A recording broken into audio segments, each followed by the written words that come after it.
Everyone, এটা হলো সপ্তমীর মিনি ব্লগ। সপ্তমীর বিকেলটা কেমন করে কাটলো চলো তোমাদের সাথে শেয়ার করি। বিকেলে আমরা গেছিলাম নৈহাটির রাজেন্দ্রনগরের ঠাকুরটা দেখতে। এখানে দেখতেই পাচ্ছ তোমরা, প্যান্ডেলটা কিন্তু খুব সুন্দর করেছে, আর এটা হলো বাইরে থেকে। এখানকার লাইটিং, ডেকোরেশন সবই খুব সুন্দর ছিল। আর এটা হচ্ছে মাতৃ প্রতিমা, দেখতেই পাচ্ছ, এটাও কিন্তু দারুণ ছিল। আর এইটা হচ্ছে ভেতরের ডেকোরেশনটা পুরো। আমরা নৈহাটি স্পেশালি এই রাজেন্দ্রনগরের ঠাকুরটা দেখার জন্যই আসি। এখানে বিশেষ কোনো আর প্যান্ডেল দেখা হয় না, এইটা বেশ ভালো লাগে। এরপরেই চলে গেছিলাম খেতে, আর এখানে নিয়ে নিয়েছিলাম এগ চিকেন রোল আর সাথে এগ চাউমিন। এরপরেই খেয়েছিলাম আইসক্রিম, যেটা খেতে খেতেই চলে এলাম গাড়িতে আবার।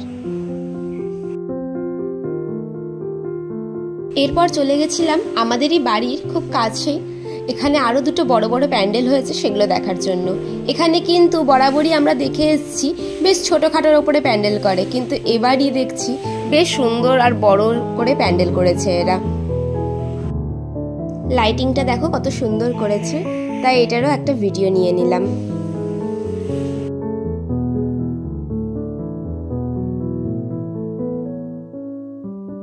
এরপর আরও একটা প্যান্ডেল দেখতে গেলাম। এই প্যান্ডেলটার কিন্তু থিম ছিল কালচক্র। এই মণ্ডপটার এন্ট্রান্সটাও খুব সুন্দর ছিল। আর এইটা হচ্ছে বাইরের লাইটিং আর ডেকোরেশন। আর এইটা হলো মাতৃমূর্তি, এখানেও খুব সুন্দর ঠাকুর বানিয়েছে এরা। এই ঠাকুরটা দেখেই আমরা বাড়ি চলে এসেছিলাম।